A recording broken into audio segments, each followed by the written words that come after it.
Hola, soy Vicente Costantini. En esta clase voy a hacer una introducción al libro Lazarillo de Tormes. Voy a tratar de plantear algunos de los problemas y de las discusiones con los que nos enfrentamos cuando accedemos y cuando empezamos a leer esta obra. Voy a contar también algunas cosas del contexto histórico y plantear algunos de los problemas que tenemos que empezar a pensar y considerar para tratar de entender mejor esta novela. El Lazarillo de Tormes es una obra de 1554 que tiene 4 ediciones, todas son del mismo año. La mayoría de los críticos supone que ninguna de esas 4 ediciones que se conservan, que llevan el nombre de la ciudad en la que fueron editadas, Alcalá, Amberes, Burgos y Medina del Campo, los críticos suponen que ninguna de esas ediciones es la original, que existió al menos una edición previa que está perdida y que podría ser, por ejemplo, de 1553. Se supone que todas las 4 ediciones que se conservan provienen de esa edición original que está perdida. Desde luego tampoco hay manuscritos, no hay ningún original a mano del texto del Lazarillo de Tormes, sino solamente los ejemplares impresos. Lo cual ya nos lleva a una de las primeras características que menciona Mikhail Bakhtin cuando habla de la novela como género, que es la necesidad de la imprenta. La imprenta como el medio de reproducción técnica que permite reproducir masivamente un texto como el Lazarillo de Tormes. Entonces, una de las condiciones necesarias de la aparición de la novela como género moderno es justamente la imprenta como medio técnico. Con respecto a las 4 ediciones, una primera diferencia que quiero hacer, en la que no me voy a detener demasiado, pero igual la quiero mencionar, es que la edición de Alcalá es una edición que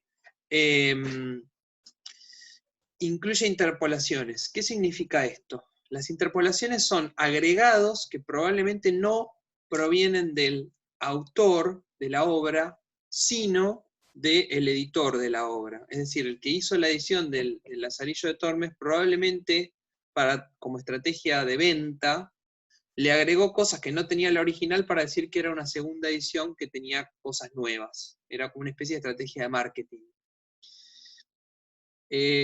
Según la edición que ustedes tengan del Lazarillo de Tormes, va a ser diferente cómo aparecen esas interpolaciones. Algunas ediciones, tal vez las menos serias, vamos a decir así, incluyen las interpolaciones como si fueran parte del texto original, lo cual es un error, porque hay que diferenciar lo que fue agregado por otra persona que lo que escribió el autor. Otras ediciones lo incluyen en cursiva para diferenciar el original de aquello que fue agregado, interpolado o añadido por el editor, y existe un tercer grupo que la pone como nota al pie, y algunos que directamente las eliminan. O sea que hay por lo menos 4 criterios de qué hacer con esas interpolaciones. Ponerlas sin decir nada, lo cual es un error, eliminarlas, que también es discutible, o, lo que me parece más atinado, ponerlas en cursiva o como nota al pie, que sería lo más honesto con el lector. El título completo del libro es La vida de Lazarillo de Tormes y de sus fortunas y adversidades, lo cual de por sí podría llevar a un malentendido interesante, porque hoy sabemos, sin ningún lugar a dudas, que Lazarillo de Tormes es un personaje literario, que es un personaje ficcional.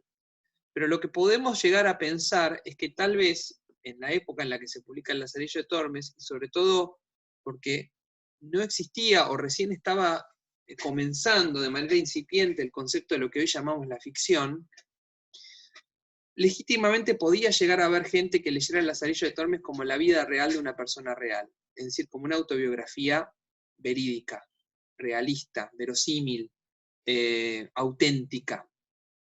Ese es uno de los primeros problemas que nos presenta el Lazarillo de Tormes, y es justamente algo de lo que se aprovecha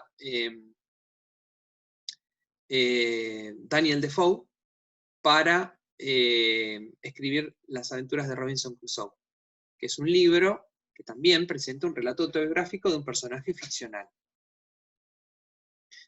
La tercera cuestión relacionada con esto es que la anonimia, es decir, la falta del nombre propio del autor.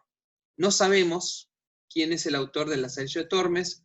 Hay estudios que se han hecho históricos para tratar de identificar quién fue el autor del Lazarillo de Tormes.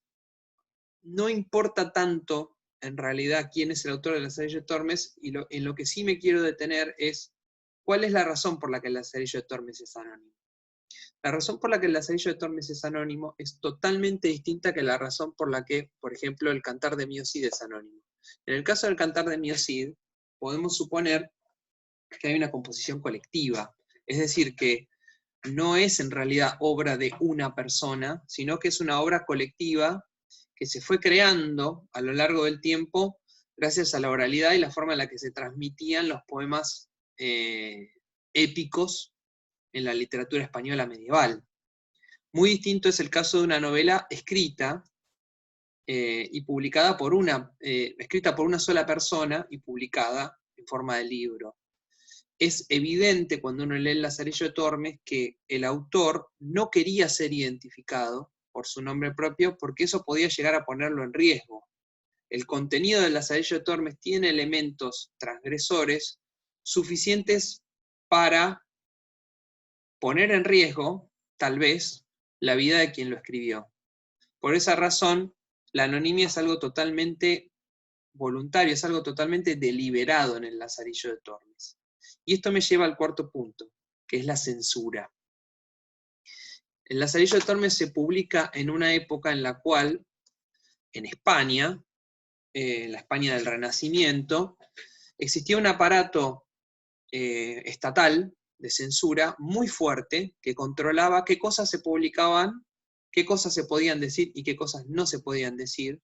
Y el Lazarillo de Tormes circula por la muy fina línea entre lo que se puede y lo que no se puede decir. Tal es así que después el Lazarillo de Tormes fue censurado.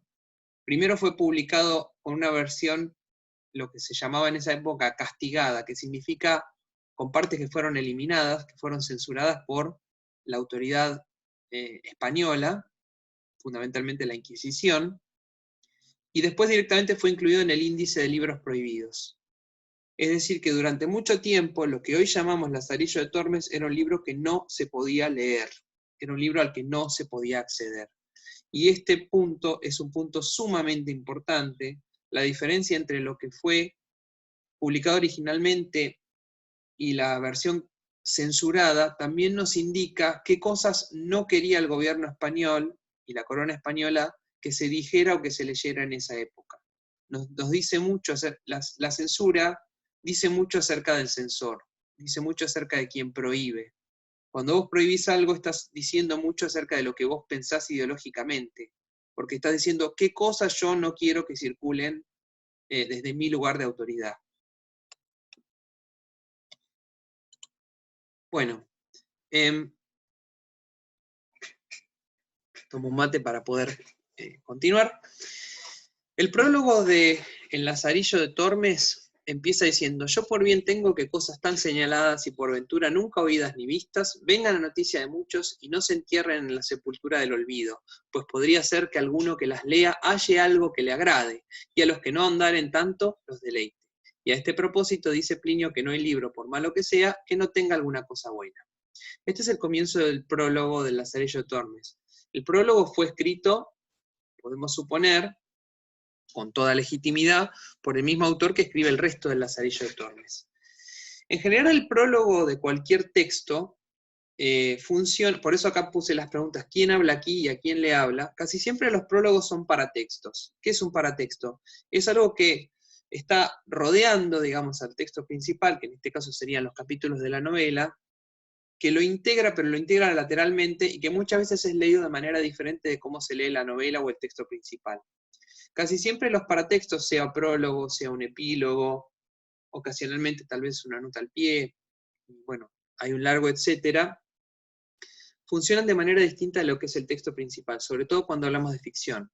Cuando leemos un libro de Borges y leemos el prólogo, hay una persona, un personaje, vamos a decir así, un sujeto de enunciación que se hace llamar Borges, en el que coincide el hombre que firma el libro, el personaje que habla o que protagoniza, el enunciador, o sea, esas tres figuras, vamos a decir, narrador, autor, personaje, coinciden.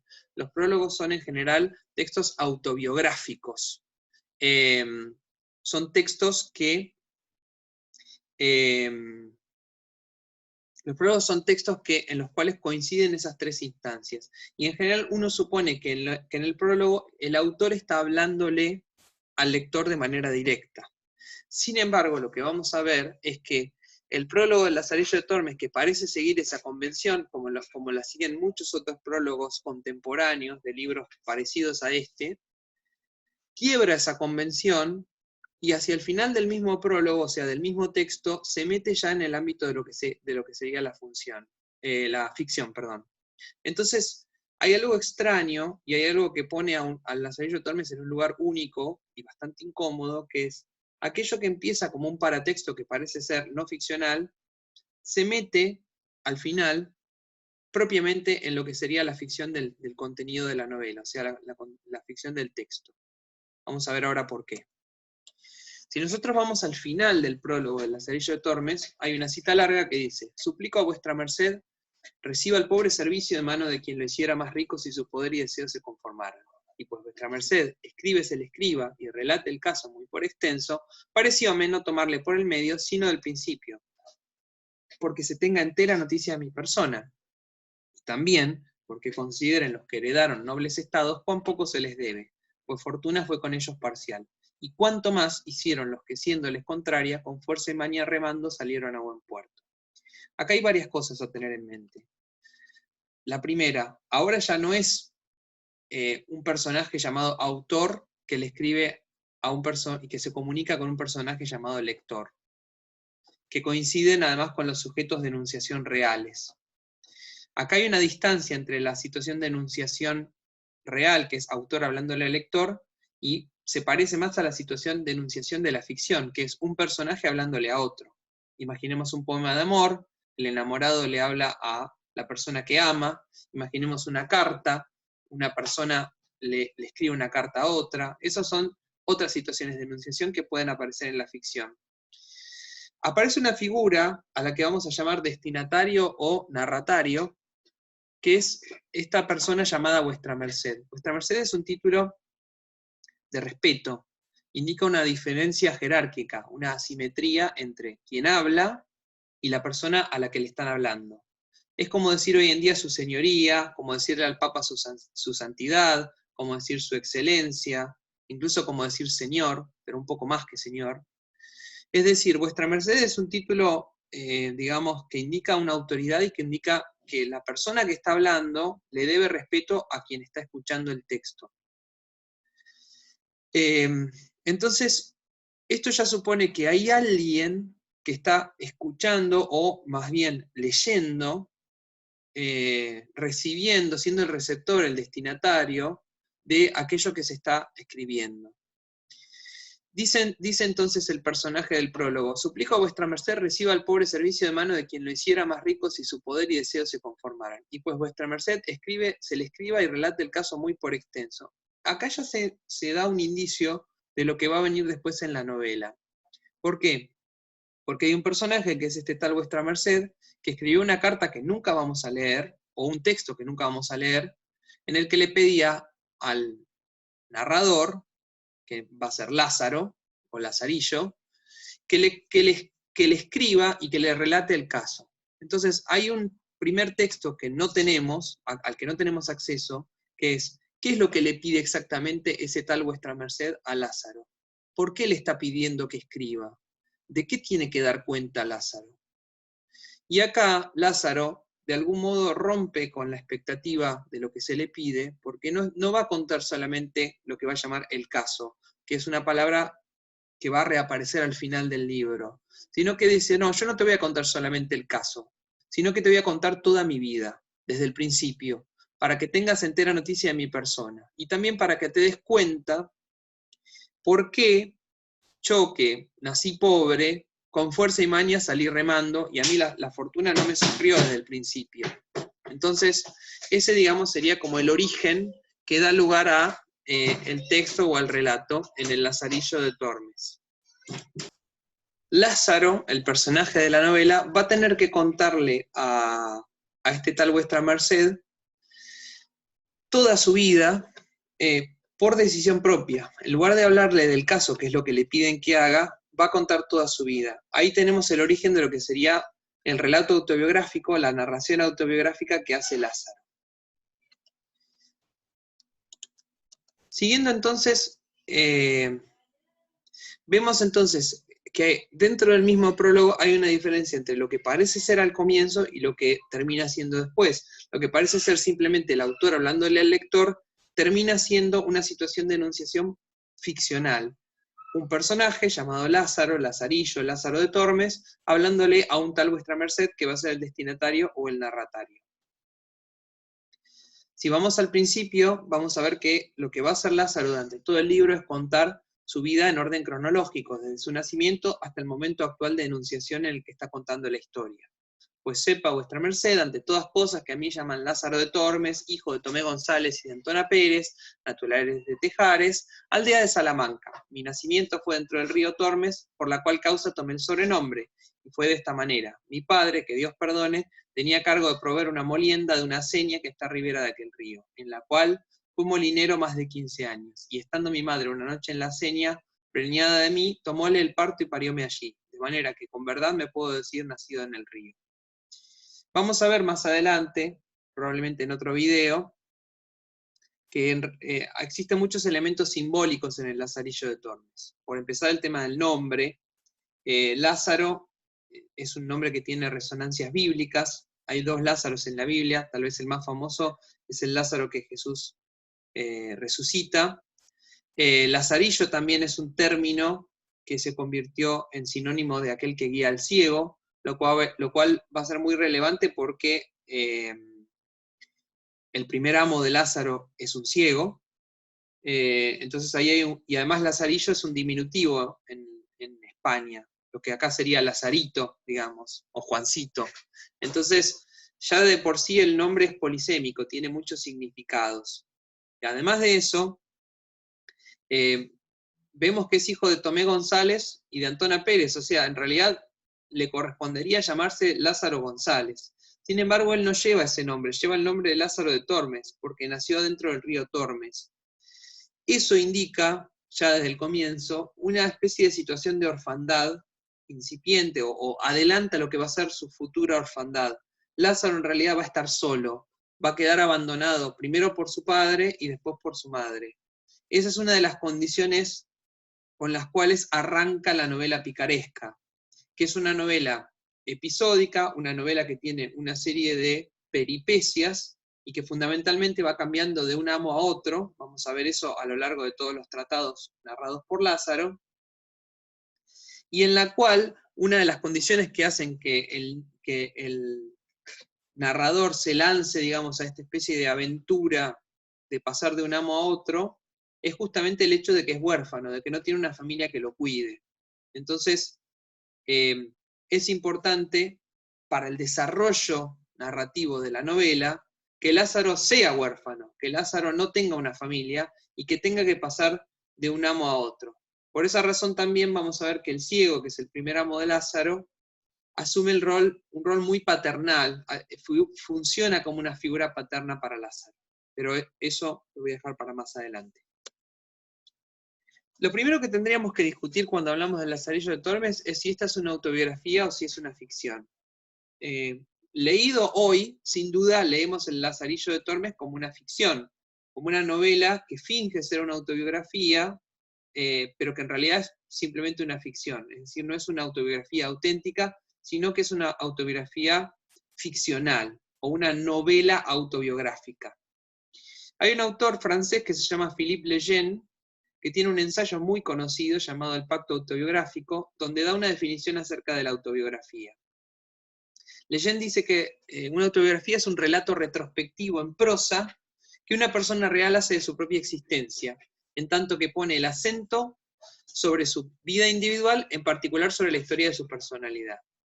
Es decir, que en esa definición tenemos una forma, porque tiene que ser un relato, porque tiene que estar en prosa, tenemos un tema, el tema es la vida de la persona, tenemos una situación del autor, es decir, una identidad, y una posición del narrador, que es la identidad y la perspectiva desde la cual se narra. Yo te cuento toda mi vida, desde el comienzo hasta el final, desde mi presente. O sea, para poder contar una autobiografía tengo que situarme en un presente de enunciación y hacer una retrospectiva hacia el pasado.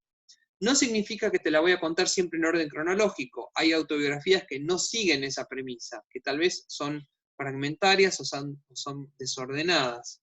En el caso del Lazarillo de Tormes, la forma que elige el autor para narrar es absolutamente cronológica y lineal. O sea, hay una sucesión y una secuencia que va desde la niñez de Lázaro hasta su juventud y hasta su matrimonio y su adultez. Siempre la autobiografía termina en el momento en el que yo empiezo a contarte mi historia.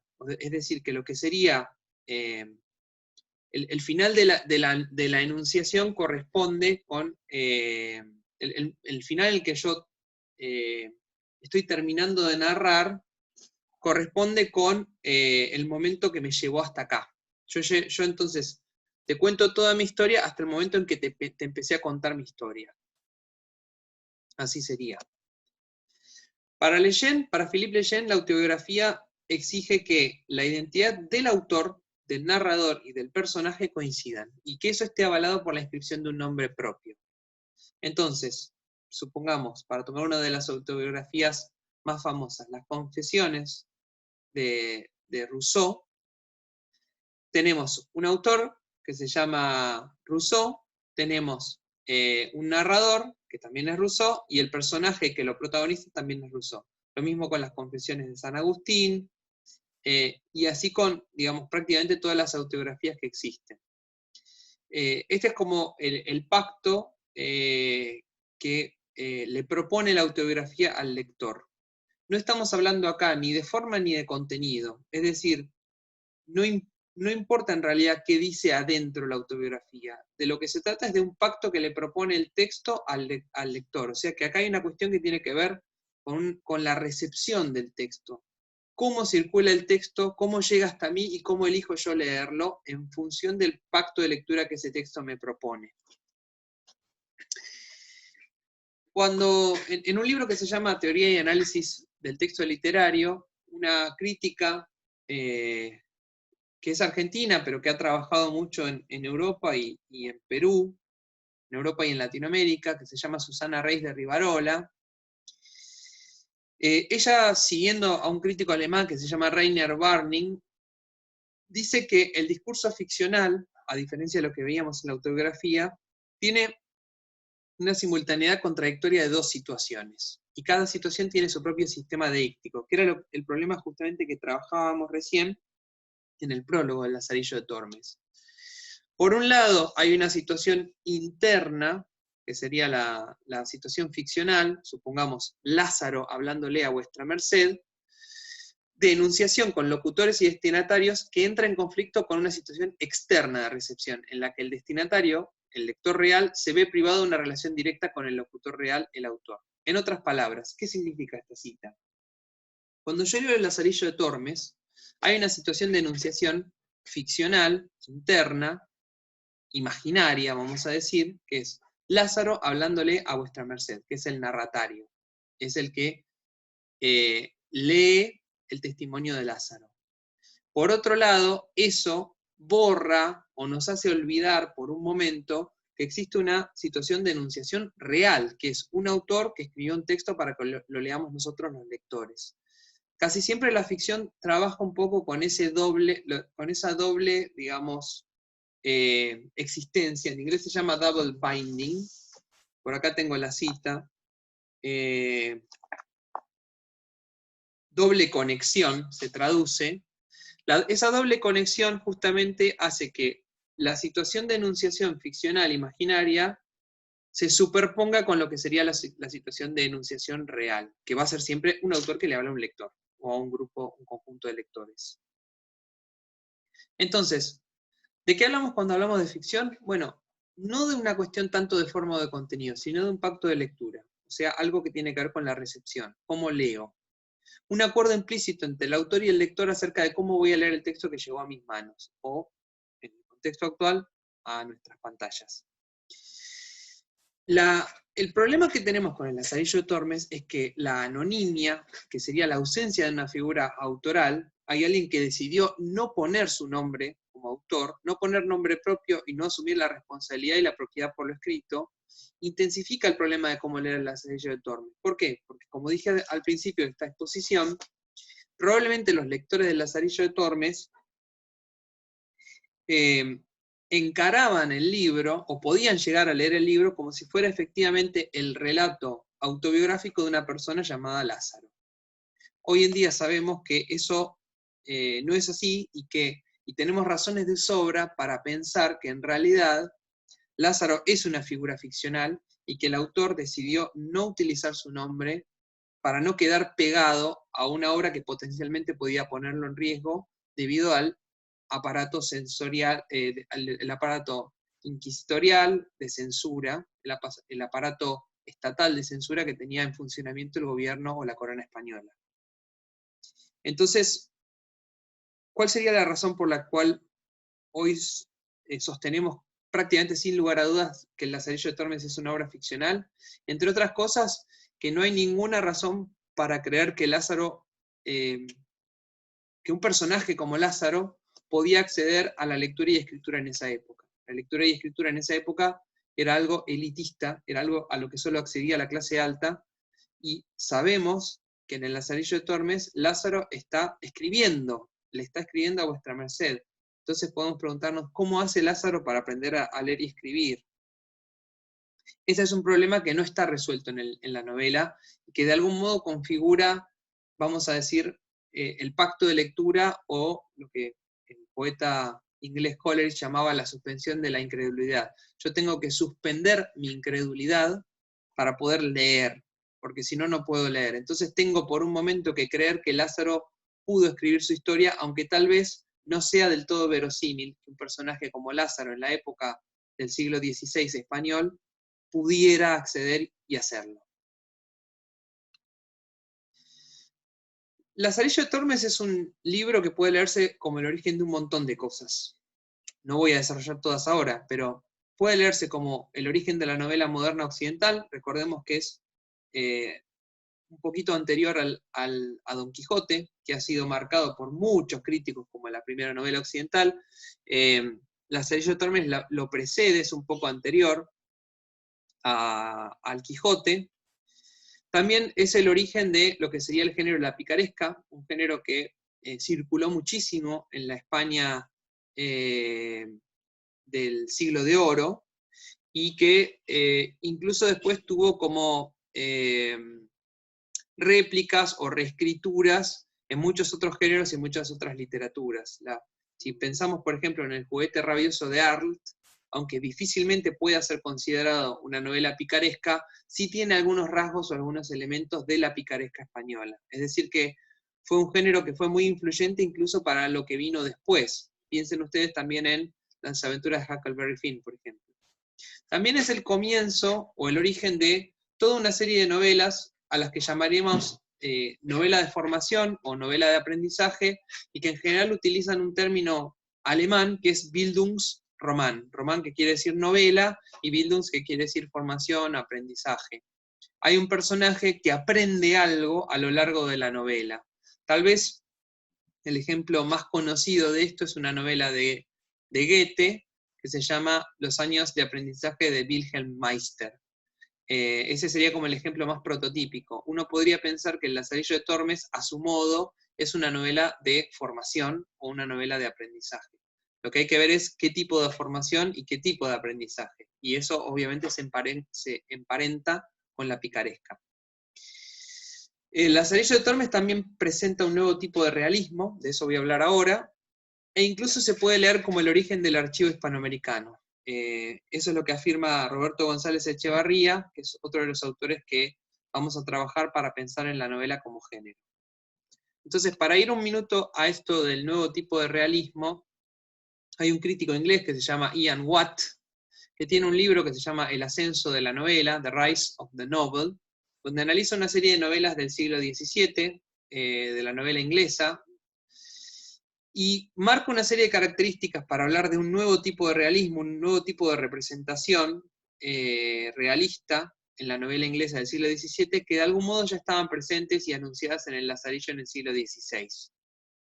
Esas características son, por un lado, la individualización de los personajes como individuos comunes. No se va a ocupar, como se ocupaba la tragedia griega, de grandes personajes o grandes figuras relevantes para una cultura, sino de un personaje común como un niño pobre, por ejemplo. En eso, el Lazarillo de Tormes es absolutamente novedoso, porque le da voz a un personaje que típicamente no tenía voz en la literatura, o que por lo menos tenía una voz sumamente marginal.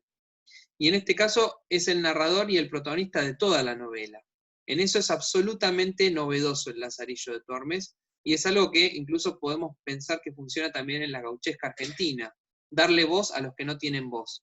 El problema también es que no es lo mismo que una persona marginada tome la voz de manera propia, que un autor asuma la voz ajena de otros. Entonces, tanto los poetas de la gauchesca como el autor de Lazarillo de Tormes en realidad asumen la voz de un marginado, pero que no es la voz propia.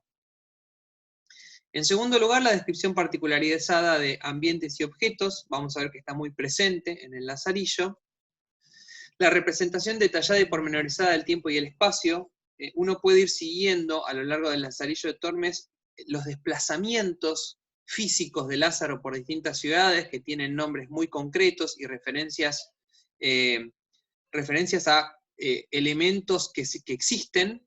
Por ejemplo, el toro de piedra con el que el ciego le golpea la cabeza a Lázaro, que todavía hoy se puede ver, se puede tocar.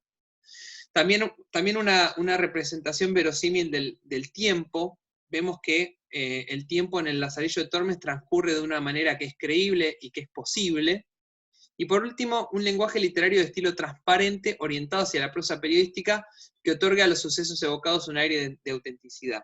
Lo de prosa periodística obviamente corresponde más a la literatura inglesa del siglo XVII, no existía algo como la prosa periodística en la literatura española del siglo XVI, pero sí es importante que, de algún modo, en el Lazarillo de Tormes, el autor consigue hacer algo que muy poca gente había hecho hasta entonces, que es traer el habla de la calle, traer la oralidad a la escritura, traer la oralidad a la novela. Entonces hay mucho del habla coloquial oral que aparece en el Lazarillo de Tormes. En gran medida, algunas cosas aparecen a través del refranero popular, hay muchos refranes que tienen eco en el Lazarillo de Tormes, y después incluso expresiones, digamos, que eran coloquiales para la época. Algo que a los argentinos nos puede sonar muy cercano, como el voceo, cuando le dice Lázaro olé, por el verbo oler, al ciego. Entonces, hay una serie de expresiones orales, populares, que encuentran su camino a la escritura de la novela del Lazarillo de Tormes. Acá tienen la bibliografía en la que me basé para esta pequeña introducción. Y bueno, básicamente lo que quise plantear es algunos de los problemas de lectura que genera el Lazarillo de Tormes. Una de las preguntas que quedan pendientes es, ¿por qué Lázaro está escribiendo su historia? ¿Qué relación existe entre Lázaro y ese tal Vuestra Merced, que es un personaje que se va a nombrar muchas veces, pero del cual muy poco vamos a saber, por lo menos hasta el final de la novela? Me interesa entonces que pensemos, para ir terminando, cuáles son los cambios que presenta este personaje a lo largo del tiempo, cómo se va modificando, y sobre todo, de qué manera podemos empezar a leer el Lazarillo de Tormes en relación con muchos de estos orígenes de los que yo hablaba. El origen de la novela moderna, el origen de la picaresca, el origen del archivo hispanoamericano, el origen de un nuevo tipo de realismo, etc. Voy a dejar acá entonces y en un siguiente video me voy a ocupar de un análisis ya pormenorizado de toda la obra y de todo el Lazarillo de Tormes. Así que, hasta la próxima.